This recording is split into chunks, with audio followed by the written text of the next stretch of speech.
اس میں وہ ڈنڈی مارتے ہی کیبل کے اوپر ہیں. یعنی وہاں پہ آپ کو اچھی کوالٹی کی کیبل نہ دینا کتنا بڑا آپ کے لیے خطرہ لاحق کر سکتی ہے. اس بارے میں چاہوں گی کہ آپ بھی اگر لوگوں کو کچھ بتائیں. چند دن پہلے ہی ہم نے ایک کمپین لانچ کی ہے جس میں ہم نے اس کا ٹائٹل رکھا ہے کہ کیا آپ اپنا سولر سسٹم 2 سے 5 سال کے لیے ڈیزائن کر رہے ہیں 25 ایئرس کے لیے ڈیزائن کر رہے ہیں. اس میں ایک مین ٹاپک ہی یہ ہے کہ اگر آپ کیبل جو سولر گریڈ کی کیبل ہے اسے آپ استعمال نہیں کریں گے تو آپ کا سسٹم جو ہے 2 سے 5 سال کے اندر اپنی ایفیشنسی کھو جائے گا. تو جو سسٹینیبلٹی کا ایک فیکٹر ہم بات کر رہے ہیں, جو ریٹرن آف انویسٹمنٹ کے متعلق ہم بات کر رہے ہیں, اس پہ صرف تھوڑا سا کمپرومائز کر کے ہم اپنے پورے سسٹم کی جو لائف ایفیشنسی ہے اس کو ہم ڈاؤن کر دیتے ہیں. اچھا, ایک اچھی کوالٹی, جیسے اگر ہم فاسٹ کیبلز کی بات کریں, اگر ہم اپنی سولرائزیشن میں اس کو استعمال کرتے ہیں بنسبت ایک سب سٹینڈرڈ یا جیسے آپ نے کہا کہ 2 سے 5 سال چلنے والا ایک سسٹم اگر ہم ڈیزائن کر رہے ہیں, کاسٹ میں کتنا ڈفرینس ہے؟ If I talk about 10 kilo what system, ایک نارمل سسٹم ہے جو کہ گھر میں لگتا ہے, تو اگر میں دیکھوں کیبل کے معاملے میں کاسٹ میں شاید 50,000 روپیز کا بھی ڈفرینس نہ ہو. واو, اور صرف اتنے سے پیسے بچانے کے لیے آپ دیکھیں کہ کہیں نہ کہیں 2 سے 5 سال کے بعد اگر ہم گاڈ فوربڈ اگر اس وقت ہم یہ 50,000 کی بچت کر لیتے ہیں اور ایک ایسا سسٹم لے کے آتے ہیں جو 2 سے 5 سال چلے, اور اس کے بعد جب آپ کو کیبلز چینج کرانے کی ضرورت پڑتی ہے یا خدا نخواستہ کوئی اور مسئلہ ہو جائے, تب آپ کو کتنی کاسٹ یا لاگت آئے گی؟ پھر آپ کو کاسٹ کم سے کم بھی 2.5 سے 3 لاکھ روپے تو کم سے کم اس کیبل کے لیے آئے گی. بہت ضروری ہے. اگین 2 سے 5 سال آپ نے گزارنے ہیں, اس میں جو لاس آف الیکٹریسٹی جو آپ کو بنا کر آپ کو سولر سے مل رہی ہے وہ ایفیشنسی نہیں ہوگی. تو آپ شاید فرسٹ ایئر میں ہی 50,000 کا جو آپ نے سیونگ کی ہے وہ آپ اس کو ایکول کر دیں. بالکل صحیح. اچھا, مجھے بتائیں کہ LED لائٹس آج کل بہت زیادہ فیمس ہوئی ہیں. آپ لوگ بھی میرے خیال میں LED لائٹس کی مینوفیکچرنگ کرتے ہیں. ان کی ایگزیکٹلی لائف کیا ہوتی ہے؟ اور لائف تو اس کی ہوتی ہے, لیکن پتہ نہیں مجھے ایسا محسوس ہوتا ہے کہ 1 سال کے بعد یا 6 مہینوں کے بعد وہ آہستہ آہستہ مدھم پڑ رہی ہوتی ہے. از دس ٹرو؟ یس. پاکستان میں انفارچونیٹلی میں کہوں گا کہ ریگولیشنز نہیں ہیں. LED لائٹس بہت سینسٹیو ایک ٹاپک ہے. یہاں پر بہت ساری لائٹس لگی ہوئی ہیں. اگر یہ سرٹیفائڈ نہ ہو, مثلا فاسٹ لائٹس CB سرٹیفائڈ ہے, اگر یہ سرٹیفائڈ نہ ہو اور اس کے اندر بلو جو اس کی روشنی ہے جو لائٹ ہے اس کا عنصر زیادہ ہو, تو آپ یہاں پر بیٹھے ہوئے فیل کریں گے کچھ ٹائم بعد کہ آپ کو ہیڈ ایکس آ رہی ہیں. آپ کی آئیز سائٹ کے اوپر ایفیکٹ آنا شروع ہو جاتا ہے. چھوٹے بچوں میں بہت بری طرح سے ایفیکٹ کرتی ہے. تو سب سے پہلے تو امپورٹنٹ چیز ہے کہ آپ کو سرٹیفائڈ لائٹ ہونی چاہیے. فاسٹ کیبلز نے ایک ایفرٹ کی ہے کہ اس مارکیٹ کا بھی سٹینڈرڈ اسی طرح سے اپ گریڈ کرے جس طرح سے آج سے 10 سال پہلے ہم نے الیکٹریکل کیبلز کے پوری انڈسٹری کا سٹینڈرڈ کو اپ گریڈ کیا تھا. ابھی ریسنٹلی ہم نے اپنی وارنٹی بھی 2 ایئرس کر دی ہے, اور وداؤٹ اینی, پہلے ہوتا تھا کہ آپ پیک لے کر آئیں گے, ڈبہ ساتھ لائیں گے تب آپ کی وارنٹی کلیم ہوگی. ہم نے کہا یہ ڈبے سے آزادی ہے آپ کو, آپ جسٹ اگر خدا نہ خواستہ آپ کی کسی لائٹ میں کوئی پرابلم ہے تو آپ اسے ریپلیس کروا سکتے ہیں. اور الحمدللہ میں یہاں پہ مینشن کرنا چاہوں گا کہ نارمل انڈسٹری کی نارمز ہیں کہ 2 سے 4-5% ریپلیسمنٹ ہوتی ہے. فاسٹ کیبلز کی ریپلیسمنٹ اس ٹائم, فاسٹ لائٹس کی ریپلیسمنٹ انڈر 1% ہے. تو الحمدللہ کوالٹی لائے ہیں. پھر ایجوکیشن کا ایک پورا پروگرام ہم نے لانچ کیا ہے آج, بلکہ لاہور میں ہماری لانچنگ بھی ہے آرکیٹیکچرل سیریز کی لائٹ کی.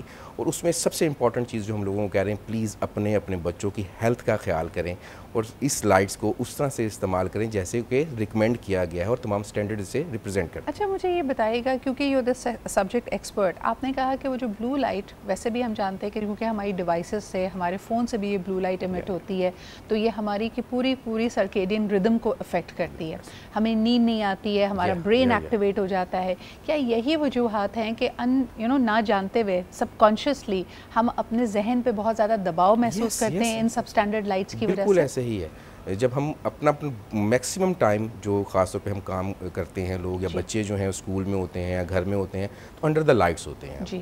رات کے ٹائم تو لائٹس آف کر کے سو جاتے ہیں, تو وہ لائٹس بہت افیکٹ کرتی ہیں, ایون آپ کے موڈ پہ بہت افیکٹ کرتی ہیں. بعض کو آپ فیل کر رہے ہوتے ہیں ویسے ہی آپ فیل کر رہے ہیں, تھوڑا سا آپ کے غصہ آ رہا ہے, کچھ ہو رہا ہے, تو اگر شاید آپ اس کو ایویلیویٹ کریں تو جس لائٹ کے نیچے آپ بیٹھے ہوئے ڈائریکٹلی وہ آپ کو ہٹ کر رہی ہے آپ کے برین سیلز کو, وہ اس کا شاید reason who. I think that is a very very important thing. اور وہ جو آہستہ آہستہ ان کی لائف کتنی ہوتی ہے LED لائٹس کی اگر بات کی جائے؟ LED لائٹس کی لائف تو کافی اچھی ہوتی ہے, 5 ایئرس بھی ہوتی ہے. مختلف کیٹیگریز ہیں اس کی, جس طرح سے ہم بات کرتے ہیں کہ ابھی جو ہم نے لائٹ شروع کی, نارملی مارکیٹ میں وارنٹی 1 ایئر کی دیا کرتے تھے, ہم اس کی 2 ایئرس کی وارنٹی دے رہے ہیں, 5 ایئرس بھی ہے, 10 ایئرس بھی لائف ہے.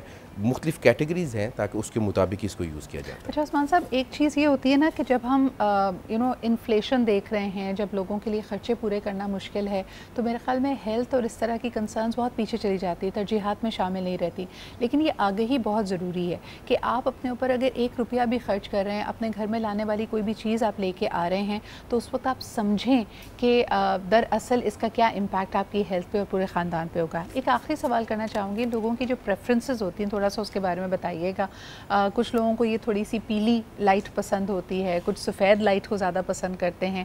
عمومی طور پہ پاکستانی گھروں کو کون سی لائٹ پسند ہے اور کس طرح یہ انتخاب کیا جاتا ہے؟ بیسیکلی یہ آرکیٹیکٹ کی چوائس ہوتی ہے کہ اس نے کس طرح سے. ہر گھر تو ہمارا آرکیٹیکٹ نہیں بناتا نا، عام دونوں بھی. آج کل 4000K نیچرل لائٹ کا کافی زیادہ ایک بوم ہے کہ لوگ اسے کافی زیادہ ڈیمانڈ کر رہے ہیں. پہلے 3000K میں جو ایک یلو لائٹ آپ بات کر رہی ہیں تھوڑا سا وہ اس لائٹ کی کافی زیادہ ڈیمانڈ تھی.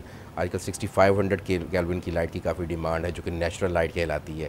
تو آج کل ٹرینڈ اس طرف جا رہا ہے جو کہ ایک مکسچر ہے، یعنی ایک یلو اور وائٹنس کا اس کو ایک اچھا سا وہ ایک مکس بنا دیتے ہیں. ادروائز جیسے ایک زمانے میں ہمارے گھروں میں ٹیوب لائٹس لگی ہوتی تھی، so that used to be very white, یا اگر ہم بلب کی طرف دیکھتے تھے تو بہت پیلا ہوتا تھا. تو ان دونوں کی ایک اچھی سی کمبینیشن. اور ہو سکتا ہے آپ کو کلرفل لائٹس پسند ہو. بہت سارے گھروں میں جو فال سیلنگز ہیں وہ رنگ بدلنے والی لائٹیں ہیں، تو جیسا آپ کا موڈ ہے ویسے آپ لائٹس کر سکتے ہیں. But everything that you bring into your system, اس کی ایک انرجی ہے، اس کا ایک امپیکٹ ہے. اپنے آپ کو ایجوکیٹ کیجیے، اس کے بارے میں اویئرنیس حاصل کیجیے. بہت بہت شکریہ اسامہ صاحب آپ کی موجودگی کا. وی کورڈ سم میکرو پروجیکٹس کے جہاں آپ کو گورنمنٹ کی پالیسیز میں جیسے آپ نے خود کہا کہ کچھ پروٹیکشن بھی موجود ہے، لوکل مینوفیکچرنگ کو اس کے ذریعے ایک انسینٹیو مل رہا ہے. سولرائزیشن یقیناً ہماری الیکٹرک کیبلز اور باقیوں کو بہت مدد دے رہی ہیں. Last but definitely not the least کہ ہمارے گھروں میں ہم کون سی لائٹس کا استعمال کرتے ہیں، یہ ایک بہت ہی اہم ڈیسیجن ہے. Thank you for being here with us.